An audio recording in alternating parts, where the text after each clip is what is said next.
des choses que l'on entend comme c'est Dieu qui a tout l'argent. Dieu possède toutes choses et Dieu possède l'argent. Amen. Oui, Dieu possède l'argent. Mais vous savez ce qu'il en fait de cet argent ou ce qu'il veut en faire? Il veut le faire descendre sur ses enfants. Si Dieu a tout l'argent qu'il est dans le ciel, croyez-moi, c'est pas intéressant pour nous. Ce que Dieu veut, c'est qu'effectivement, on dit que l'or et l'argent appartiennent à Dieu. Oui, mais force est de constater que dans ce monde, ce sont le diable a main mise sur l'argent, sur les trésors, sur les finances. On le voit, à travers notamment les grands scandales aussi, dans les business, etc. Donc, nous voyons que oui, Dieu, tout appartient à Dieu sur cette terre, mais le diable en est pour le moment gestionnaire. Mais ce qui va se passer, c'est qu'il va y avoir dans ces temps de la fin des temps, il va y avoir un transfert qui va se faire, c'est biblique, c'est prophétique, mais c'est écrit dans les prophéties bibliques, un transfert qui se fera du monde vers les chrétiens. Et il faut être préparé à ce transfert, il faut comprendre comment se fera ce transfert. Et donc Dieu va effectivement, puisqu'on va avoir des gros besoins, beaucoup d'âmes, Dieu va nous confier énormément d'âmes en peu de temps. Il va falloir qu'on ait des grandes églises qui soient bien meublées, qu'on soit confortable. Vous voyez, j'en parlerai, mais nous ne pouvons pas conserver des chaises de jardin. On ne peut pas offrir moins que ce que le monde offre quand les gens viennent. Donc il va falloir qu'on puisse s'équiper, on équipe l'église, et que les gens, quand ils vont venir, soient confortables pour écouter l'évangile, et qu'ils puissent s'asseoir et rester dans l'église. Il faut qu'on leur offre quand même mieux que cela. Donc, le transfert va se faire, mais le transfert se fera pas n'importe comment. Dieu va transférer des richesses. Alors, nous croyons que, bien sûr, des anges peuvent venir et mettre sur le compte en banque. Alléluia, pendant les temps de réveil, c'est des choses qu'on a pu voir, mais Dieu va passer par des businessmen, des businesswomen, et il va leur confier aussi de l'argent. Mais en confiant l'argent, il va compter sur eux pour pouvoir aussi le donner dans l'église. Et au fur et à mesure qu'ils vont donner, Dieu leur redonnera. Donc il va passer par des personnes qui seront aussi des financiers pour le royaume de Dieu. Mais si ces sources que Dieu suscite ne donnent pas, elles vont se tarir. Donc il y a effectivement, il va falloir, Dieu va compter sur nous, parce que, encore une fois, oui, tout appartient à Dieu, mais en tous les cas, il va nous utiliser chacun pour nous-mêmes, afin de financer le royaume de Dieu. Quand nous achetons une chaise pour l'église, nous finançons le royaume de Dieu. C'est écrit, c'est inscrit, dans le royaume de Dieu, on peut peut-être acheter une chaise plus confortable là-haut dans le royaume de Dieu. Bon, les choses spirituelles, les choses physiques en tous les cas, nous montrent et nous dévoilent toujours les choses spirituelles. Donc, ce matin, ne vous effrayez pas, je vais parler d'argent. Voilà. Nous allons en parler sous la grâce, essayer de comprendre des choses, essayer d'évoluer sur cette histoire d'argent, comprendre qu'est-ce que Dieu veut, comment Dieu voit les choses. Donc s'il vous plaît, ne fermez pas vos cœurs. Dites-vous, après tout ce matin, je peux peut-être apprendre quelque chose. Et en tout cas, le Seigneur veut notre participation dans les dons, parce qu'il poursuit un but aussi à travers cela. Je voudrais prier avant de donner cette prédication. Voilà. Seigneur, nous te louons et nous te bénissons. Et Seigneur, je te prie afin que ma bouche soit ointe. Et je sais qu'elle l'est. Je sais que chaque parole qui sort de ma bouche est porteuse d'une onction de délivrance et de guérison. Alors je prie afin que les esprits de tes enfants, et particulièrement les cœurs de tes enfants, soient ouverts ce matin, afin qu'ils recherchent aussi la parole du ciel qui va pouvoir les faire progresser dans leur relation avec toi, dans leur communion avec toi, qui va les booster pour aller encore plus loin, parce que nous n'avons pas un petit Dieu mais un grand Dieu. Tout appartient, c'est vrai, mais tu veux nous utiliser et passer par nous également pour nous donner d'être des bons gestionnaires pour ton royaume. Seigneur, confie-nous les richesses du monde et nous te disons que nous saurons les gérer. Nous pourrons, Seigneur, utiliser au mieux toutes ces richesses pour des campagnes d'évangélisation, pour des missions, pour les âmes qui se perdent.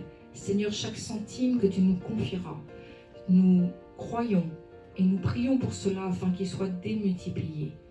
Parce que ce n'est pas une addition que tu nous proposes, et c'est encore moins une soustraction, mais c'est une multiplication. Le Père, le Fils et le Saint-Esprit, tout est multiplié. Alors que ta grâce nous soit accordée ce matin. Guéris nos cœurs, Seigneur. Si nous avons eu des mauvaises expériences dans le passé, s'il semble que tout ce qui touche à l'argent est douloureux et difficile, je prie que tu nous en libères ce matin. Libère nos consciences, libère les mauvaises expériences, libère les choses négatives que nous avons pu croire. Nous voulons nous libérer de cela. Nous croyons, Seigneur, que tu vas nous confier des richesses, beaucoup plus de richesses, et que ce transfert va se faire. Alors nous voulons, Seigneur, venir avec des mains pures, afin que tu nous confies des richesses. Parce que les mains sales, Dieu ne pourra pas les confier. Les mains qui n'auront pas été purifiées dans la gestion de l'argent ne seront pas des mains qui recevront les richesses du ciel. Seigneur, bénis-nous, afin que maintenant nous soyons plus sérieux dans la gestion de notre argent, que nous ne soyons pas oublieux, que nous ne soyons pas déloyaux, mais qu'au contraire, Seigneur, nous prenions avec grand sérieux la parole que tu nous libères ce matin, au nom de Jésus-Christ. Amen. Alors oui, il y a bien sûr des principes bibliques concernant la dîme et l'offrande et les aumônes, mais je crois que ces choses ne sont pas pour les enfants spirituels. Il faut déjà une certaine maturité pour entendre parler, et en particulier de la dîme, parce qu'on a envie peut-être de se boucher les oreilles des fois et dire j'ai déjà du mal avec mes fins de mois et comment je vais pouvoir moi rentrer dans un processus de dîme qui est 10% du revenu, ça paraît impossible. Et tu as raison de dire que ça paraît impossible parce que humainement c'est impossible. Il faut une transformation du cœur. Il faut que Dieu agisse dans son amour. Il faut réaliser aussi l'amour de Dieu. Qui est Dieu? Comment il nous aime? Combien il prend soin de nous? Les détails de nos vies et comment Dieu a la main mise sur chaque détail de nos vies pour accepter d'entendre parler de ces choses. Peut-être ce n'est pas juste, mais nous vivons sur cette terre et sur cette terre nous avons tous des expériences avec l'argent. Et je crois que beaucoup plus sont de mauvaises expériences que de bonnes expériences. Parce que si tu as toujours eu des bonnes expériences avec l'argent, alléluia, c'est que tu es déjà né dans une famille bénie. Parce que, je le dis et je le répète, le diable est un voleur. Le diable vient, il vole, il dérobe, il égorge. Et il s'en prend à notre santé, bien sûr, un domaine sur lequel il n'a pas beaucoup de mal à agir, c'est le domaine de notre argent. Et comme il est venu et qu'il nous a beaucoup volé, il nous a volé même parfois notre paix, notre joie concernant l'argent et qu'on a toujours été dans l'inquiétude du lendemain, du coup nous avons vraiment des mauvaises expériences de vie. Et quand un pasteur, pas moi, mais un pasteur vous parle de l'argent, alors vous avez juste envie de sortir de l'église. Amen. Mais vous n'allez pas sortir. Parce que vous êtes convaincu qu'il y a des choses encore à apprendre et que nous avons besoin tous de guérison. Et ce message se veut un message de la grâce, vraiment. Nous avons besoin de guérison, de nous délester de mauvaises expériences du passé. Croyons que Dieu veut nous emmener loin, beaucoup plus loin, pour nous confier beaucoup plus de choses et beaucoup plus de richesses dans ce transfert qui arrive. Donc si j'en suis au lait spirituel et si tu en es au lait spirituel, ce message n'est pas pour toi. Le message du don s'adresse à des gens matures, avec une grande maturité spirituelle déjà, pour comprendre et pour pouvoir aborder sereinement et dans la paix ces choses. Donc, pour comprendre et pour accepter le principe de la dîme, qui est, je dirais, le niveau le plus élevé du don.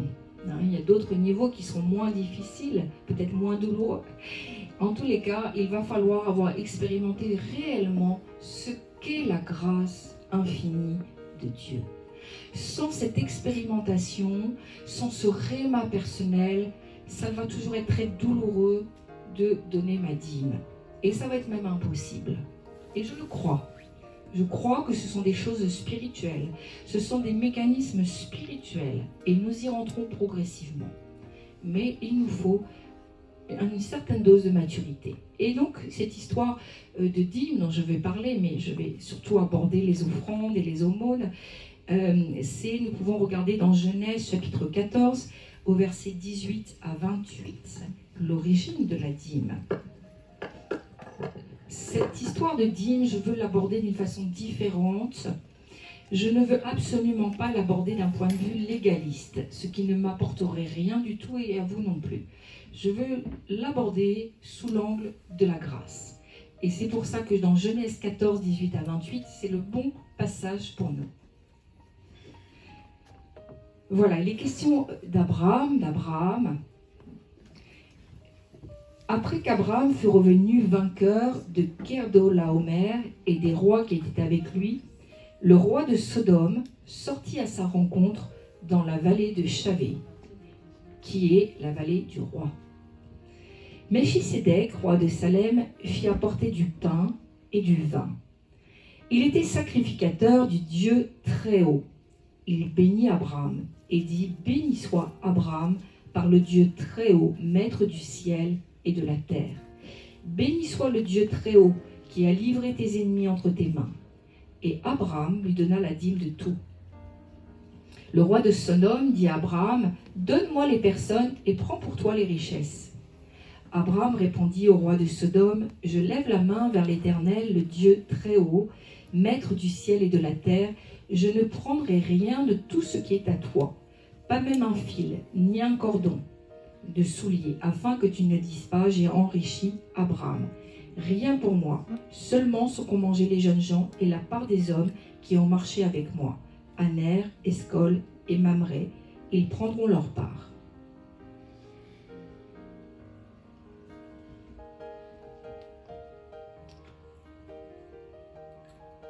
Amen.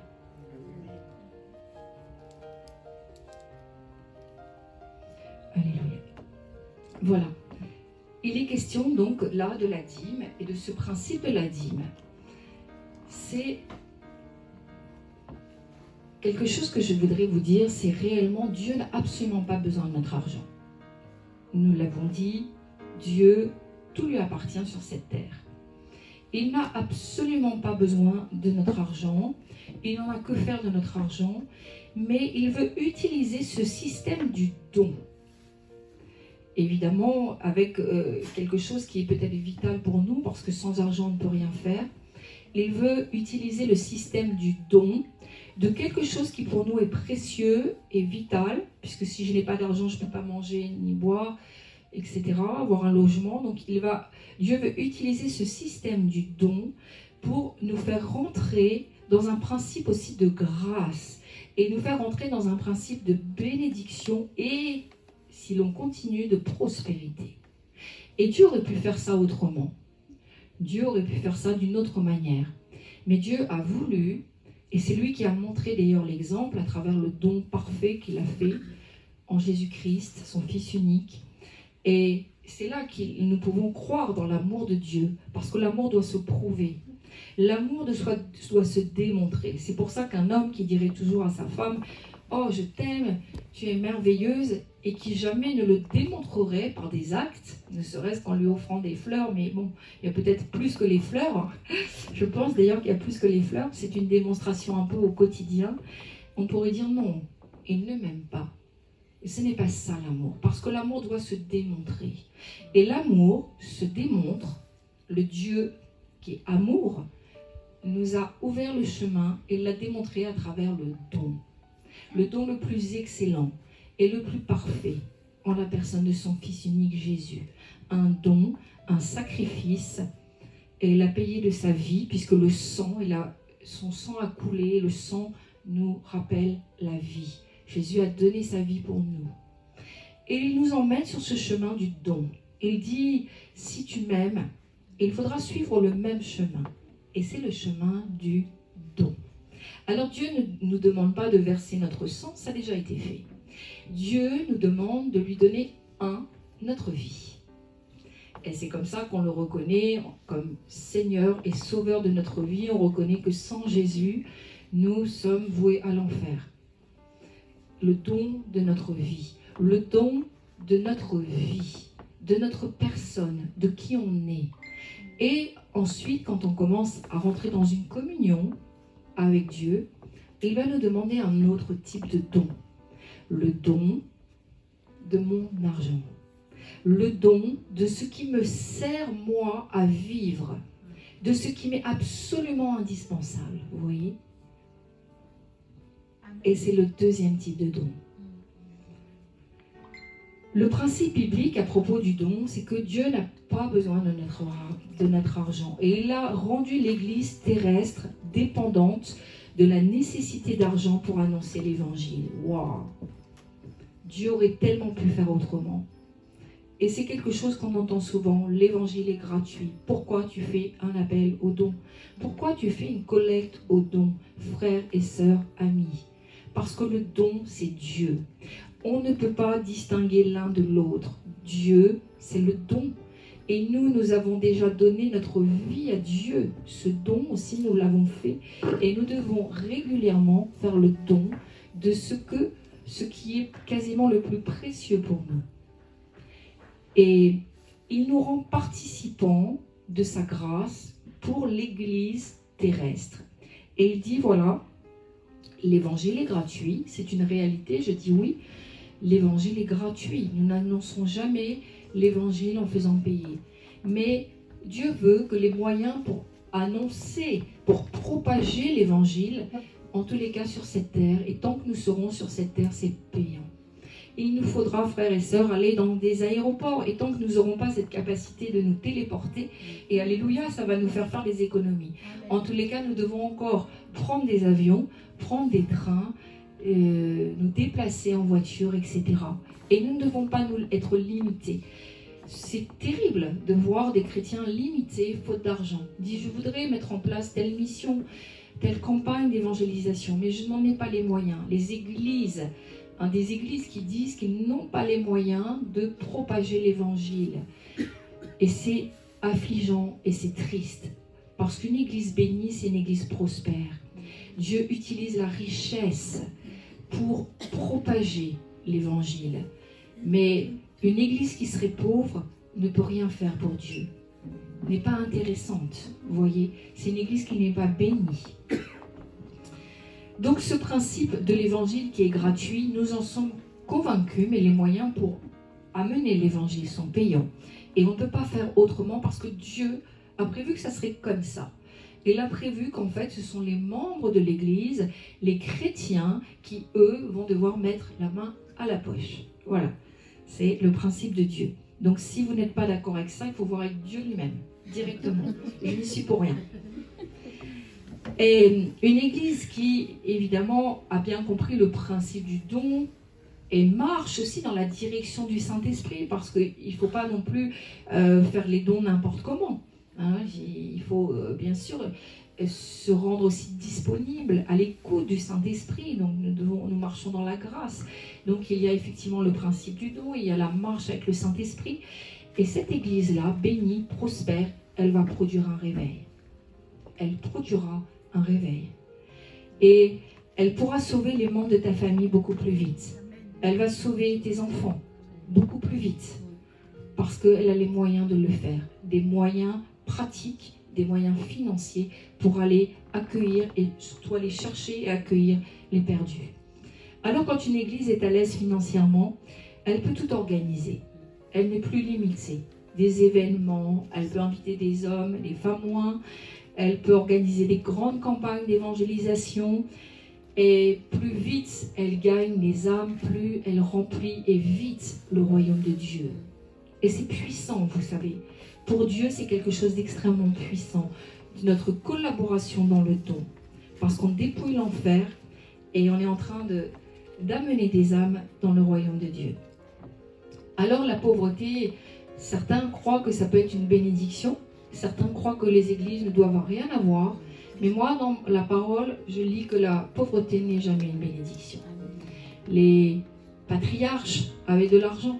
Les patriarches avaient du bétail. Aujourd'hui, bon, je ne sais pas ce qu'on ferait du bétail aujourd'hui, mais peut-être si on a des champs, bon, il faudrait voir.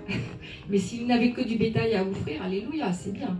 On va pouvoir faire quelque chose avec le bétail. Mais ce que je veux dire, c'est qu'il faut que nous puissions servir dans les intérêts du royaume de Dieu, pas simplement dans un service, et c'est déjà énorme, et alléluia, mais dans un service à la louange, dans un service à l'accueil, etc. Mais nous devons aussi amener notre propre semence, parce que là, c'est la richesse qui servira le mieux les intérêts de Dieu. Il faut que l'argent devienne l'esclave de Dieu. Et il faut cesser d'être l'esclave de l'argent. Si tu sens que tu es l'esclave de l'argent, il faut te libérer. Parce que c'est un joug et c'est une captivité. Et être béni financièrement, il faut le désirer aussi. Et il y a des gens, ils n'ont même pas le désir de devenir riches. Comment tu veux que Dieu transfère les richesses dans tes mains? Il faut le désirer et dire peut-être j'ai un petit business, mais je crois que j'ai un grand Dieu. Et je crois que de ce petit business, si ma motivation est juste et que je deviens aussi un financier pour le royaume de Dieu, vraiment Dieu peut faire grandir mon petit business très très vite. Et Dieu va t'élever parce que c'est lui qui élève, clairement. Il voit tes motivations et il va te connecter avec les bonnes personnes. Tu vas gagner du temps. Et c'est juste devant Dieu. Il faut désirer, frères et sœurs. Je veux vraiment m'insurger contre ceux qui prônent la pauvreté dans les églises, que les chrétiens n'aient rien, qu'ils soient dépouillés, parce que ce n'est absolument pas biblique. C'est Dieu veut que ses enfants soient à l'aise. Et il veut, bien sûr, une partie de ta semence ira peut-être à l'église, mais Dieu va te laisser les 3/4 pour toi, imagine. Il va peut-être te demander que 1/4. Et voilà, alors évidemment pour les petites fortunes, 1/4 c'est plus difficile à donner. Quand tu as une grosse fortune, quand tu as déjà été vraiment béni, c'est peut-être moins compliqué. Et encore que parce que c'est une histoire de cœur et de motivation et d'attachement à l'argent. Donc en tous les cas, Dieu veut te libérer, que tu ne sois plus esclave et prisonnier de l'argent, ça c'est sûr. Donc il y a 3 principes, je l'ai dit tout à l'heure, la dîme, l'offrande et l'aumône. On ne peut pas en enlever un, non? On ne peut pas en retrancher un. Donc il faudra peut-être voir avec les 3 comment faire. Et nous devons donner, et ça c'est vraiment sous la grâce, retenez bien ça, nous donnons en fonction de notre foi. Alors tu as la foi pour combien? Ton engagement au niveau financier. Quelle est ta foi? Quel est ton niveau, ton degré de foi? Et ne fais pas au-delà parce que ce ne serait pas bon et ce ne serait pas juste. Et bien sûr, ton niveau de foi va augmenter au fur et à mesure que tu vas comprendre l'amour de Dieu. Au fur et à mesure que tu vas avancer aussi, que tu vois combien Dieu te redonne et que Dieu multiplie la semence que tu as mise. Parce que ceux de l'Église sont des bons gestionnaires et parce que toi, tu es aussi un bon gestionnaire de ton argent, dans ta famille, etc. Donc Dieu va forcément te redonner. Mais ne vous laissez jamais condamner par rapport au don. Parce que le don, c'est une histoire de foi. C'est une histoire d'expérience avec Dieu. Alors l'aumône, je dirais qu'il faut commencer par là. L'aumône, c'est la part du pauvre. Et combien le Seigneur Jésus a parlé du pauvre. Et combien la Bible entière va parler du pauvre. Il dit, n'oubliez pas les pauvres. Il y a la part du pauvre. Et vous savez quoi? Les païens, eux, ils font l'aumône. On voit dans la rue des gens qui spontanément donnent aux SDF, aux clochards, ils le donnent. Et je crois que ce minimum que le monde fait, nous ne pouvons pas être en dessous de ce minimum, parce que Dieu nous parle du pauvre. Alors nous disons parfois, peut-être pour nous trouver des excuses, si je donne aux pauvres, il va aller s'acheter du vin. Hein? Combien se sont dit ça? Et alors? Est-ce que tu es juge de ton frère? Est-ce que c'est toi qui dois? Non. Toi, tu fais ta part et nous pouvons aussi lui donner une semence biblique, lui donner un partage d'espoir, lui donner aussi un billet. Parce que c'est la part du pauvre. Et nous ne devons pas voler le pauvre. Et nous devons toujours prévoir, hein, je ne dis pas que c'est tous les jours, mais nous devons prévoir la part du pauvre. Parce que le Seigneur nous le demande et parce que les païens le font, parce que c'est leur conscience aussi qui les pousse dans ce sens. Vous savez, la conscience, Dieu travaille dans les consciences. Et heureusement qu'il travaille aussi dans les consciences des païens.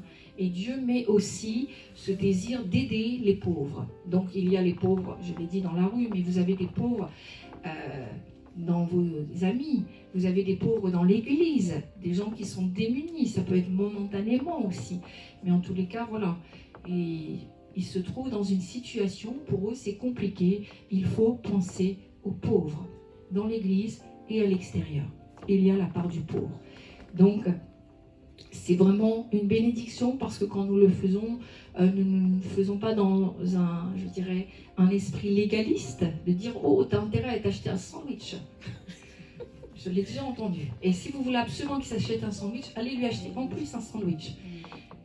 Mais ne l'obligez pas et ne lui dites pas ce qu'il doit faire avec l'argent. Vous vous semez et Dieu voit votre cœur. Et vous semez une part de l'argent, une pièce, un billet. Et vous pouvez aussi semer quelque chose de biblique. Peut-être il le jettera, mais ce n'est pas un problème. Ça ne doit pas être un problème. Parce que Dieu vous a vu. Dieu a vu que vous donniez l'aumône et que vous étiez fidèles dans les aumônes. Donc ça, c'est le premier niveau. Il ne nous faut pas de foi, frères et sœurs, puisque les païens le font déjà. Il faut juste ne pas oublier la part du pauvre. Et puis, il y a aussi, bien sûr, l'offrande. Et l'offrande, c'est la part que je donne plus au ministère qui me bénisse. Je veux bénir ponctuellement un ministère, peut-être parce que j'ai reçu une guérison.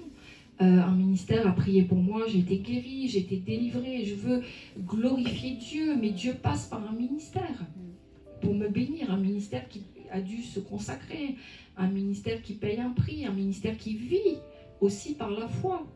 Vous avez des ministères, ils n'ont pas de salaire, ils vivent vraiment par la foi. Donc, l'offrande aussi me permet de faire un don qui est juste devant Dieu et Dieu vous rétribuera. Dieu vous rétribuera pour la part du pauvre. Dieu vous rétribuera aussi pour vos offrandes. Et puis à la dîme, je dirais que c'est le niveau d'excellence supérieur. La dîme, tout le monde ne va pas l'atteindre comme cela du jour au lendemain. Et d'ailleurs, nous ne devons pas demander à des chrétiens nouvellement arrivés dans l'église de leur faire un enseignement sur la dîme et de les contraindre à donner la dîme. Ça ne serait pas juste parce que nous le ferions alors avec plus avec une crainte par rapport, je dirais, aux charges de l'église, au loyer, etc. Et donc, ce serait les mettre sous aussi un esprit légaliste, de les contraindre comme ça à donner tous les mois, ce ne serait pas juste.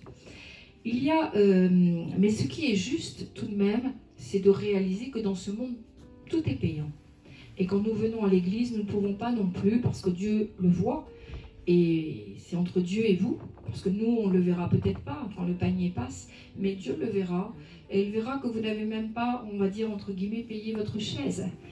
C'est-à-dire qu'on vous reçoit dans une pièce, il y a du chauffage, c'est, bon là, pas encore trop, mais en tout cas, on va le faire, ça va être un bel endroit, et il y a des charges, etc.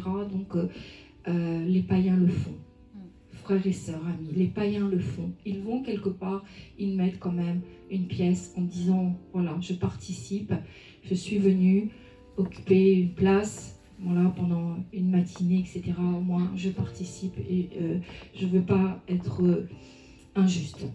Donc, ça, ce ne sont pas des choses que l'on fait quand on est chrétien. Vous voyez, il n'y a pas besoin de foi pour faire ça. La dîme nous engage beaucoup plus et il y a beaucoup besoin d'un niveau de foi beaucoup plus excellent et on va beaucoup plus loin avec la dîme qui est supérieure dans l'excellence.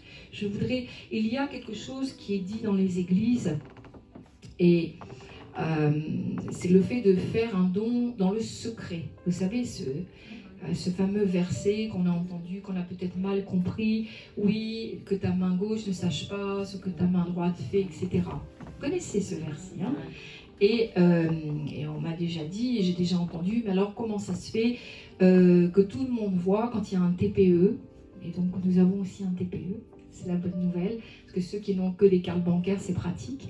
Alors comment ça se fait, le TPE, du coup, est-ce qu'on doit cacher quand on est en train de mettre les chiffres de combien on va donner? Vous voyez un peu toutes ces choses. Et puis le chèque, alors on va voir le montant du chèque, et alors du coup le don ne se fait plus dans le secret.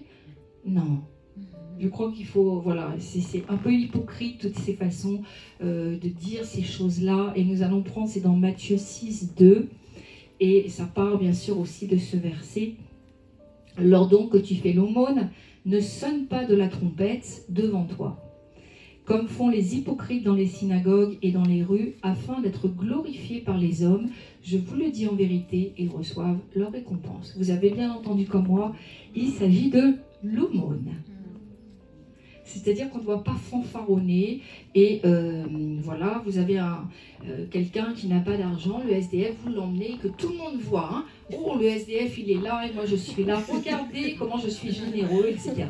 Bon, voilà, la Bible nous dit, et puis alors après, d'aller le raconter, mais moi j'ai mes pauvres. Vous avez déjà entendu cette expression? Oh là là, tu crois quoi? Moi j'ai mes pauvres. Oh, je leur donne tous les mois, si tu savais combien je leur donne. Bon, et la Bible nous dit que concernant l'aumône, ça se fait dans le secret. C'est entre ton Dieu et toi. C'est les questions de l'aumône pour le secret, mais uniquement l'aumône. Mais dans l'Église, que ce soit les offrandes ou les dîmes, il n'y a plus de notion de secret. Et il n'y a plus. Au contraire, nous avons l'apôtre Paul qui dira, lors de la collecte à Jérusalem, il dira, apportez vos offrandes et moi je passerai, et une fois par semaine, il passait récupérer le montant de la collecte. Donc ils voyaient clairement combien ils avaient donné. Et ils utilisaient ces richesses pour l'avancement du royaume de Dieu, parce que c'était un temps de réveil. Et en temps de réveil, l'argent ne descendra pas plus du ciel. J'aimerais pouvoir vous dire qu'on va faire un petit trou avec les diacres, etc. On va faire un petit trou et que quand il y aura l'onction, les richesses vont tomber. Mais ce n'est pas comme ça que Dieu fait. Il passe par nous. Il veut vous bénir dans votre activité, au sein de vous, de votre travail, peut-être vous donner une promotion pour que vous ayez un meilleur salaire, etc. Mais il veut que ça serve pour les intérêts du royaume de Dieu. Il vous laissera toujours une part très confortable, croyez-moi. Donc il y a quelque chose de faux et de très hypocrite parfois dans les églises, de dire mais moi je ne peux pas donner, tu te rends compte, ils voient l'offrande que je donne, ils voient la dîme, ils voient le montant. Très hypocrite. Parce que là il est juste question de l'aumône pour les pauvres.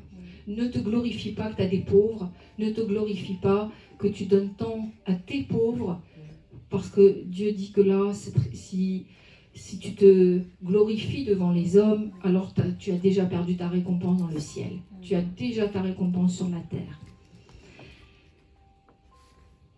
Et puis, je veux vous parler de l'attitude, parce que si nous on donne l'aumône dans le secret de notre cœur et de notre communion avec Dieu, et que là, effectivement, on ne doit pas en parler, l'attitude pour la dîme et l'offrande est bien différente. L'attitude pour quand on la donne, c'est qu'on doit avoir un cœur joyeux. C'est-à-dire, il y a des gens, ils avancent la main vers le panier et au moment, ils ont du mal à lâcher. Hein. Ils lâchent et hop, aussitôt, il est bon. Vous voyez, l'attitude est importante. C'est si je donne et mon cœur est joyeux et je suis fière de pouvoir donner. Il faut qu'on ait de la fierté. Il faut vraiment ressentir de la fierté. Parce que si vous êtes sûr que ça va être bien géré, qu'on ne va pas faire n'importe quoi, si vous faites confiance à l'église, au trésorier, etc., au comptable, et que ça va être utilisé vraiment à bon escient pour le royaume de Dieu, n'ayez pas de crainte.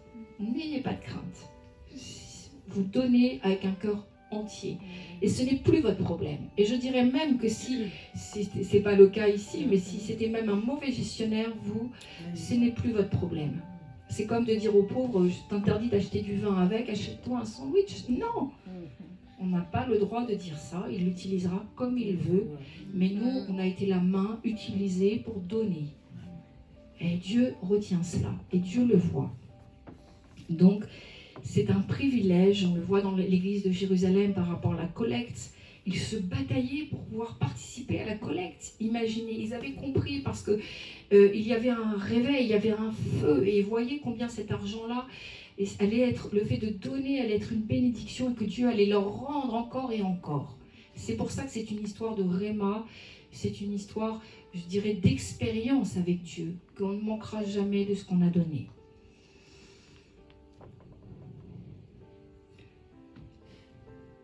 Et comme j'ai lu tout à l'heure avec vous concernant Abraham, ce passage avec Melchisédek, vous vous rappelez, donc c'est le premier passage par rapport à la dîme, et on voit qu'en fait, Abraham, qui était riche et qui est devenu riche, il a partagé en premier le pain et le vin. Et ensuite, il donna la dîme. Cela nous parle aussi à nous et cela doit nous parler. Parce que le pain et le vin, frères et sœurs, c'est la communion. On partage la communion. Le pain et le vin, c'est déjà, j'ai réalisé que Jésus est mon sauveur personnel. Je lui ai donné ma vie, je suis en train de marcher en nouveauté de vie. Je suis déjà rentrée dans une relation de communion, une intimité avec Dieu. Et je dirais, c'est la première chose. Ne parlons jamais de dons, encore moins de dîmes, à des gens qui n'ont pas déjà fait cette première expérience. Elle est nécessaire. On ne peut pas sinon. Et il ne faut pas. Et alors que nous parlons de communion, nous parlons de relation, à ce moment-là, après, nous pouvons essayer de comprendre qu'effectivement, il y a ce principe de la dîme. Et c'est là qu'Abraham a donné 10% de son butin. Et à chaque fois qu'il rentre une somme d'argent, c'est le principe de la dîme dans nos maisons, je dois pouvoir prélever 10% de tout ce qui rentre dans ma maison, je dirais, dans mes finances, dans mon compte en banque. Et pour ceux qui ont, c'est envisageable simplement pour ceux qui ont dépassé le stade simplement de la communion. Et ils prennent la Sainte Seine, je dirais en tout état de compréhension de ce que c'est la Sainte Seine. C'est-à-dire que je suis déjà dans une relation forte, vivante avec le Seigneur. Alors, simplement, ils peuvent recevoir une révélation plus grande de la dîme et du principe du don. On voit qu'Abraham, il a été inspiré. Est-ce que Melchisédek lui a dit « Hé Abraham, oh, tu es puissant, tu viens de vaincre. Et tu vois tout le butin que tu as, donne-moi 10%. » Melchisédek n'a rien dit. Personne n'a dit à Abraham qu'il devait donner, et encore moins 10%. Mais c'est le Saint-Esprit uniquement le Saint-Esprit, qui l'a influencé pour faire ce don-là. Il n'y a que le Saint-Esprit qui pouvait faire ça à ce moment-là. Et nous voyons que c'est vraiment une histoire de grâce, simplement. Il revenait, Abraham, de la vallée des rois. Et il venait d'avoir une conquête absolument extraordinaire. Il avait vu comment Dieu est intervenu et comment il a eu la victoire. Et il est monté dans un niveau de puissance et d'onction très haut. Et c'est après être monté dans ce niveau de puissance, avoir été victorieux, avoir conquéri. C'était un conquérant dans la vallée des rois. Et c'est à ce moment-là que le Saint-Esprit l'a inspiré pour donner, pour faire le don qui est la dîme pour le coup. Et nous pouvons croire, et je le crois, que la réelle victoire d'Abraham s'est trouvée aussi à ce moment-là. Il a vaincu physiquement dans la vallée des rois l'adversaire, mais il a vaincu aussi un adversaire très puissant qui est Mammon. Mammon, qui est l'argent, le dieu argent. Et quand nous arrivons à vaincre aussi dans nos vies cette puissance de Mammon, alors nous avons remporté une immense bataille. Et c'est très glorieux. Et je crois que en tant que pasteur et en tant que ministre de l'Évangile, et quand je vois des chrétiens qui ont remporté cette victoire sur Mammon, je suis à chaque fois très émue, parce que je sais que c'est une victoire où ils ont dû lutter, ils ont dû combattre, et que ce n'est pas si simple que cela. Cet événement avec Abraham, ce n'était pas encore la loi, puisque la loi arrivera 450 ans après. Et la loi dira, les commandements de Dieu diront, tu dois donner 10%, 10% par rapport, alors pour le coup, tes récoltes, par rapport à ton bétail. Donc là, c'était imposé sous la loi. Donc nous voyons bien que ça a été inspiré à la base, sous la grâce par le Saint-Esprit, puis devenu obligatoire sous la loi. Mais aujourd'hui, nous sommes à nouveau sous la grâce. Et donc nous devons le faire par uniquement révélation personnelle, par inspiration divine. Si vous n'en êtes pas convaincu, il ne faut pas encore le faire.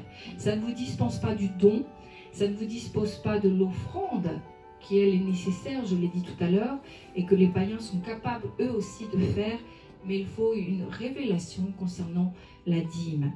Il faut que l'onction dans votre vie soit déjà forte.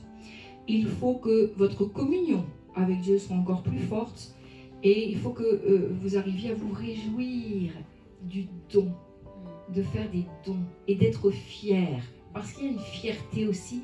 Et Dieu va vraiment vous donner d'être fiers. Et on ne vous ôtera certainement pas ça. Donc, en résumé, Abraham a donné, après la Sainte Seine, par révélation et parce qu'il avait obtenu un butin avec l'aide de Dieu. Et il a donné la dîme, 10% de ce qu'il avait. C'était selon l'ordre de Melchisédek, ce n'était pas selon l'ordre araonique ou lévitique. Donc ce n'est pas à faire, tout ça nous parle d'une question de mentalité. Ce n'est pas une mentalité de la loi. N'essayez jamais de faire ça parce qu'il faut. Ça ne fonctionnera un temps, mais après ça ne fonctionnera plus. Faites-le vraiment avec une mentalité d'amour. Comme sous la grâce. Parce que c'est l'amour, nous dit vraiment l'apôtre Paul, qui doit vraiment nous motiver en premier. C'est l'amour pour le royaume de Dieu, c'est l'amour pour l'avancement du royaume de Dieu, c'est l'amour pour le gain des âmes, etc. Et cela nous parle de comment nous aimons Dieu. Quel est notre niveau de dévotion également? Jusqu'où va mon niveau de dévotion? Est-ce que je suis capable de donner de l'essentiel, quelque chose qui me coûte, oui ou non? Et plus je vais faire l'expérience de l'amour de Dieu, de la providence de Dieu, et plus je vais faire des expériences fortes dans le domaine des finances. Je crois qu'il est bon de s'engager avec Dieu. Il y a des bons engagements. Il y a beaucoup d'engagements dans ce monde. Et beaucoup prennent des engagements, mais très peu les tiennent jusqu'au bout.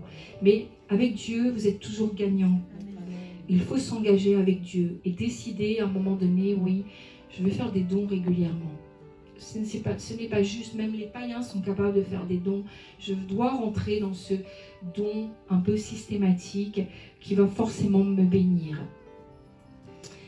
Et la bonne nouvelle, c'est que quand même, Dieu prend un quart et vous laisse 3 quarts. C'est déjà très bien. Nous gardons 3 quarts de nos revenus et de nos richesses. Vous savez, la dîme a ça de particulier. Je sais que l'apôtre Daniel Bandini a prêché sur la signification du mot hébreu dîme et qui contient le mot riche. Dans le mot dîme, en hébreu, est contenu le mot riche. Donc voilà, je laisse à l'apôtre Daniel Bandini sa révélation, mais je crois que je ne suis pas surprise de cela, puisque c'est un principe divin, et que Dieu est Dieu, et Dieu est juste. Quand nous donnons régulièrement, et que nous sommes à un niveau d'excellence supérieur, parce que nous sommes montés dans l'onction aussi, dans la foi, alors Dieu Dieu n'est jamais débiteur de personne, donc il nous enrichit. Et je voudrais, je vois l'heure qui tourne, je voudrais simplement finir avec quelques effets du don. Vous savez, dans mon ministère de délivrance, je vois combien ça brise les malédictions. Et étonnamment, parce que je crois que Dieu nous connaît aussi, ce ne sera pas forcément aussitôt. C'est-à-dire qu'il y a un engagement que je fais avec le Seigneur, et ça je vous le dis par expérience. Dieu va nous tester et voir, voilà, est-ce que la personne est fidèle dans son engagement au niveau du don. Et petit à petit, dans la persévérance, effectivement, ça va briser les malédictions. Toutes formes de malédictions sont brisées par le don. Toute forme d'avarice, toute forme de pauvreté sont brisées par le don. Il n'y a pas vraiment d'autres possibilités pour devenir riche selon le Seigneur que de pratiquer le don.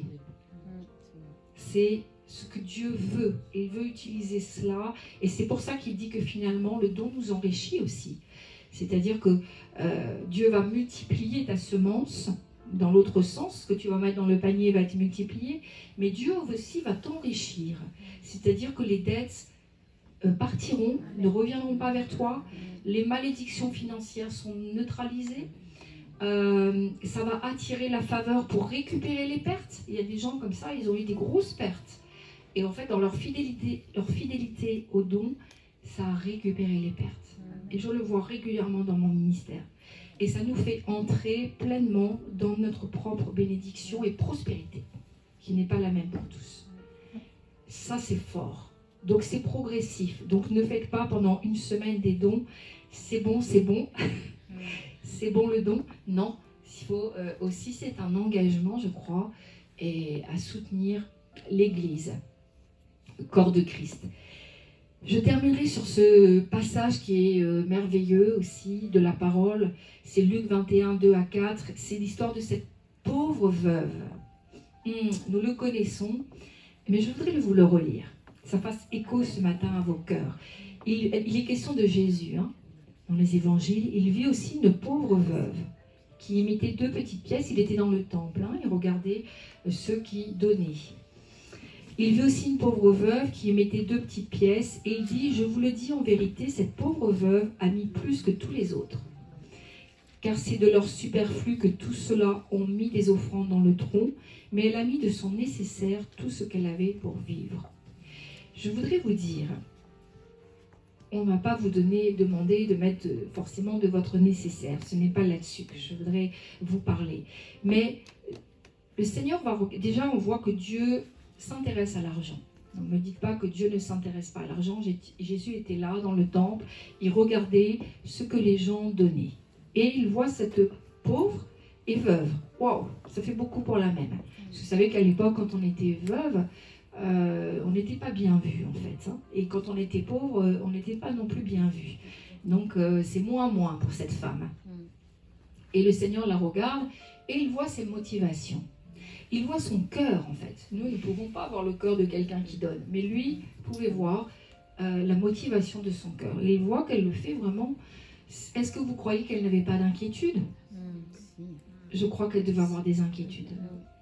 Et il voit que malgré ses inquiétudes, malgré sa situation précaire, cette femme donne. Et peut-être elle était même fidèle, certainement. Moi, je crois qu'elle devait être fidèle. Et c'était sûrement pas la première fois qu'elle donnait. Et je crois que ce don, le don que nous donnons pour le Seigneur, nous devons certainement le faire et commencer par le faire pour faire taire nos inquiétudes du lendemain. Il ne faut pas attendre de donner, enfin de ne plus avoir d'inquiétude pour donner. C'est ça dont nous parle ce texte. Il faut que ce don, Dieu regarde à ton don alors que tu es en proie à l'inquiétude. Dieu regarde à ton don alors que tu as peur du lendemain. Dieu regarde à ton don parce qu'il sait et il veut que tu comprennes que la seule personne qui peut t'élever socialement, c'est lui. Amen. Tu ne pourras pas attendre des hommes une élévation sociale. Peut-être tu auras cette grâce, mais en tout cas, Dieu peut te donner rapidement une élévation sociale. Et ce qui intéresse Dieu, c'est l'offrande dans ta saison de sécheresse. Et il y a des gens qui disent, je suis au RSA, je ne peux rien donner. Il y en a qui disent, je suis étudiant, je ne peux rien donner. Je suis chômeur, je ne peux rien donner. Je suis retraité, je ne peux plus rien donner. Vous voyez, Dieu s'intéresse à ton offrande, à ton don, dans ta période, dans ta saison de sécheresse. Parce que rappelez-vous que ce sont des saisons avec Dieu. Il ne nous laissera pas toujours dans une saison de sécheresse. Mais il s'intéresse à ce moment-là à ton don plus particulièrement. Parce que ça lui parle de l'état de ton cœur. Cela lui parle de l'état de ta foi. Cela lui parle de ta dévotion. Comment tu peux dire et comment pouvons-nous dire que nous aimons Dieu si nous mettons 20 centimes après dans le panier? Cela nous parle vraiment de nos motivations par rapport aux âmes, à l'avancement par rapport à l'évangélisation. Je crois vraiment, et ce n'est pas écrit, mais que cette femme n'est pas restée pauvre. Et je crois qu'elle n'est certainement peut-être pas non plus restée veuve, mais que Dieu l'a élevée. Il l'a élevée à ce 2 niveaux-là. Parce que si la parole précise qu'elle était et pauvre et veuve, le Seigneur l'a vue et le Seigneur l'a fait sortir de cette saison de sécheresse et d'infertilité, vous voyez. Et je sais qu'il l'a honorée. Alléluia. Je vais m'arrêter sur ce verset, je ne veux pas aller plus loin, mais simplement, j'ai dit pour entrer en matière que nous allons, dès le mois de mars, voir des choses se précipiter que nous allons voir le diable agir, mais nous allons aussi voir comment Dieu va agir. Et ça va être très palpitant, très intéressant, parce que nous rentrons dans des temps où nous allons voir de façon naturelle le surnaturel de Dieu. Amen. Alléluia.